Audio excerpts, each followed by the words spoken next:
666টা মতান্তরে কোরআনের আয়াত ওই 6666 তলার উপরে অবস্থান করবে একজন কোরআন পড়নেওয়ালা হাফেজ। আর ইংলিশ মিডিয়ামে পড়া ছেলে আল্লাহ বলবে তুই বল, ও তখন বলবে A for apple, B for ball. Allah বলছে বাম দিকে দাঁড়া, দাঁড়া বাম দিকে, তোর হিসাব কালকে হবে। যদি এইটা যদি হয়ে যায় তাহলে একদিন দাঁড়াতে বললে দাঁড়াতে হবে 50,000 বছর। কত বছর? 50,000 বছর।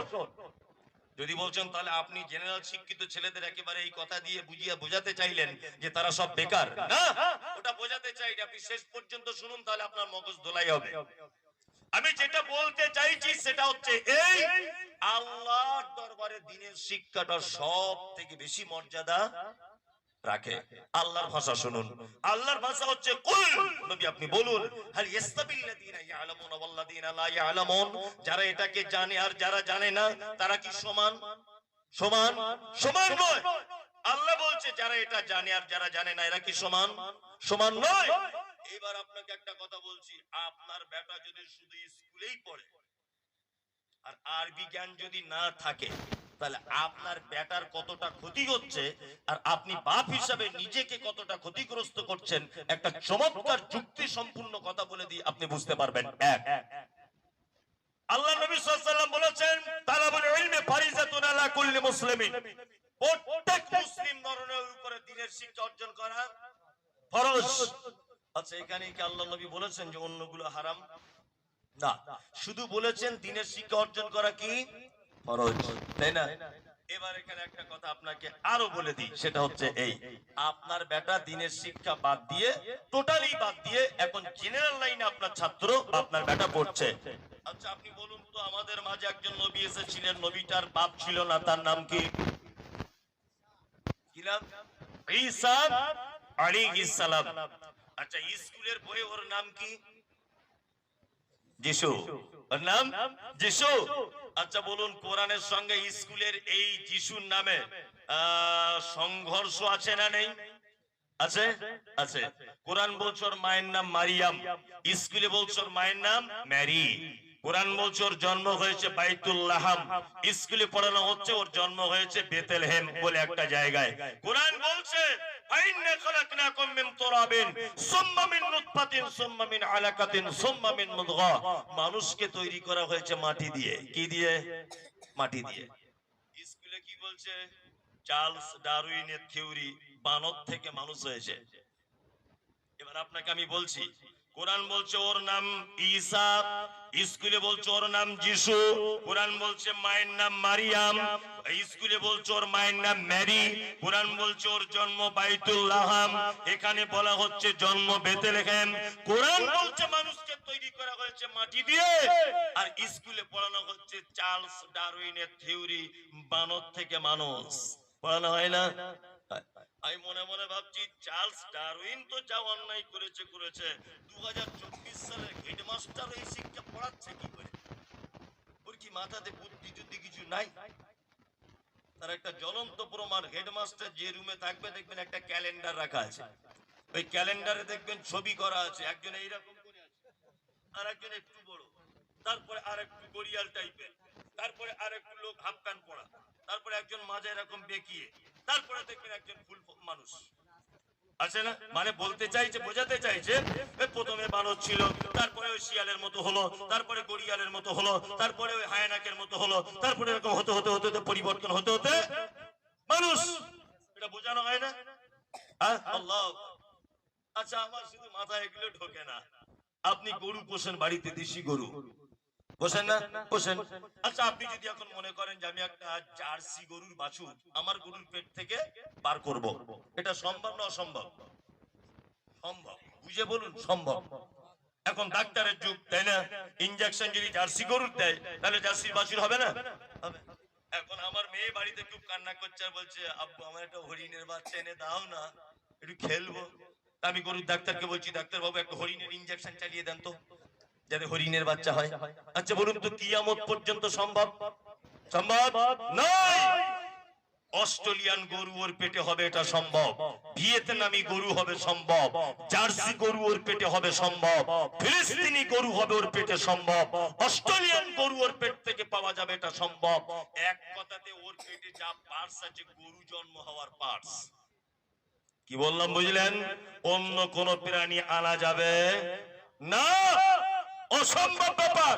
তা চার্লস ডারউইন যেটা বলেছে, আর 2024 সালে যে হেডমাস্টার পড়াচ্ছে বানর থেকে মানুষ হয়েছে, আরে বোকা, বানর তো একটা আলাদা প্রাণী, ওর থেকে মানুষ হওয়া সম্ভব? তা চার্লস ডারউইন যখন বলেছে বানর পরিবর্তন হতে হতে মানুষ হয়েছে, তো এখন 2024 সাল পর্যন্ত আর ডারউইন বলা থেকে এই পর্যন্ত কই একটাও নতুন করে বানর মানুষ হলো না? এটা তো একটা যুক্তিসম্পন্ন কথা। সুন্দরবনের মতো বাঁদর গুলো জন্ম থেকে শুনছি আমরা, সুন্দরবন সুন্দরবন শুনছি না? তো ওইখানে কই কিছু লোক খুঁজে পাওয়া যাচ্ছে না যে বানর ছিল আগে, এখন মানুষ হয়ে গেছে? মিথ্যা কথা এটা। বলুন, আপনার বেটা যদি এইগুলো শিখে বাড়ি আসে, ওর নাম যিশু। আপনার বেটা যদি এটা শিখে আসে চার্লস ডারউইনের থিওরি বানর থেকে মানুষ হয়েছে, কোরআন বলছে মাটি থেকে, আপনার বেটা যদি শুধু দিনের আপনার দুনিয়ার শিক্ষা নিয়ে ব্যস্ত থাকে, আপনার বেটা যদি মারা যায়, ওই ইসলামের উপরে মরবে না বেঈমান হয়ে মরবে? কোনটা? বেঈমান হয়ে মরবে। ওই জন্য আপনাকে বলছি ইসলামের শিক্ষা অর্জন করা ফরজ। নামাজ কি করে পড়তে হয়, রোজা কি করে করতে হয়, কি করে তাহাজ্জুদ পড়তে হয়, বেদাত কাকে বলে, শিরিক কাকে বলে, সহি কোনটা, হারাম কোনটা, হালাল কোনটা, বেসিক জ্ঞানগুলো ইসলামের জেনে যাবে আপনার বেটা। এটা আপনার বেটার জন্য ফরজ। আপনার বেটা যেন চার্লস ডারউইনের থিওরি যদি জানে বালক থেকে মানুষ, আপনার বেটা উচিত কোরআনটাকেও জানা যে মানুষ অরিজিনাল হয়েছে মাটি থেকে।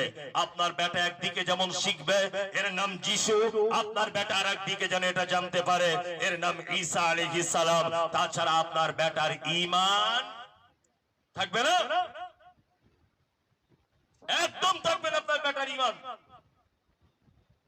চলুন এইবার আপনাকে বলছি, সেটা হচ্ছে এই শিক্ষিত মানুষের মর্যাদা কতটা। আমরা মর্যাদা দিই শিক্ষিত মানুষের? দেই। আমাদের কাছে মর্যাদা কতটা এটা বলি, তারপর আল্লাহর নবীটা বলবো। শিক্ষিত মানুষদের মর্যাদা এক। আমি মুমতাজুল ইসলাম, এখন এটা কি গ্রাম? নিনহা। ওই নিনহা গ্রামে আমি এখন মোটামুটি ভোটে দাঁড়িয়েছি, বুঝলেন তো? ভোটে দাঁড়িয়েছি কি থেকে না, আমি দাঁড়িয়েছি তৃণমূল থেকে। তৃণমূল মানে যে আর কি পার্টিটা চলছে। আমি রিক্সা চালাই, নাম টাম লিখতে পারি না। আর ওই যে ওই একটা ছেলে বসে আছে লহপুর মাদ্রাসার, ও খুব বড় শিক্ষিত ছেলে, খুব শিক্ষিত। এখন ও দাঁড়িয়েছে নির্দল থেকে। নির্দল। আমি একদম গন্ডমূর্খ, কিছু বুঝি না। ও খুব উচ্চ শিক্ষিত, ও দাঁড়িয়েছে নির্দল থেকে। কালকে ভোট, পরশুদিন রেজাল্ট আউট হবে গণনা। বলুন তো জিতবে কে? নাম বলুন না, আমি তো রাজনীতি করতে আসিনি, বোঝানোর জন্য বলছি। তৃণমূল, একদম চাচা ঠিক বলেছে, আমি জিতবো তার মানে। অথচ আমি কি করি? আমি একজন গন্ড মূর্খ ছাগল চড়ানোর লোক, আর ও হাইফাই শিক্ষিত লোক। আমাকে ভোট দিয়ে এমএলএ করে দেওয়া হলো, আমি চলে গেলাম এখন নবান্নে গিয়ে বসে আছি এরকম করে। আমি এমএলএ, নবান্নে একটা বিল পাস করা হচ্ছে, বোঝানোর জন্য বলছি। বিল পাস কি? যে নিনহা গ্রামের যে মাদ্রাসা আছে, কাল সকালের মধ্যে বুলডোজার দিয়ে ভেঙে দিতে হবে। সবাই সিগনেচার করো। সবাই, ও তো সিগনেচার ফিগনেচার বোঝে না, লেখাপড়া জানে না, সব ইংরেজিতে লেখা। সব এমএলএরা সই করে দিয়েছে, ও করে দিয়েছে। কি বললাম বুঝলেন? পেপারে আনন্দ বাজারে বার হয়েছে যে কে কে মসজিদ ভাঙার পক্ষে সই করেছে। তখন যেই দেখছি, ওরে বাবা, আমাদের এমএলএ মুমতাজুল করে দিয়েছে, 10 শালাকে মাস শালাকে রাস্তা অবরোধ কর, ওর নামে এই করব তাই করব, বাড়ি ভাঙচুর করব, ওর গাড়ি আটকাবো। মসজিদ ভাঙার ব্যাপারে তুমি কেন বেটা সই করতে গেলে? আমাকে মারার আগে তুমি সবথেকে বড় গাধা। তুমি আমার মতো অশিক্ষিত গেওয়ার মূর্খকে ভোট দিয়ে ওখানে পাঠালে কেন? ওখানে পর্যন্ত পৌঁছালে কেন? আমার কাছ থেকে তুমি জীবনে ভালো কিছু আশা করতে পারো? একটা কথা বলে দিচ্ছি, শুনে রেখে দেন। আগামী নির্বাচন আসছে, যত নির্বাচন হয়েছে, আপনি যদি জানতে পারেন, বুঝতে যদি পারেন যে এই লোকটা সৎ লোক, শিক্ষিত লোক, তারপরেও আপনি যে দল করেন ওই দলে দাঁড়ায়নি বলে আপনি তাকে অপমান করলেন, ভোট দিলেন না। আর আপনি বুঝতে পারছেন ও চোর, ও গুন্ডা, ও হারামখোর, গরিবের 100 দিনের টাকা মেরে খেয়েছে, গরিবের পায়খানা ফেরার ঘরের টাকা মেরে খায়।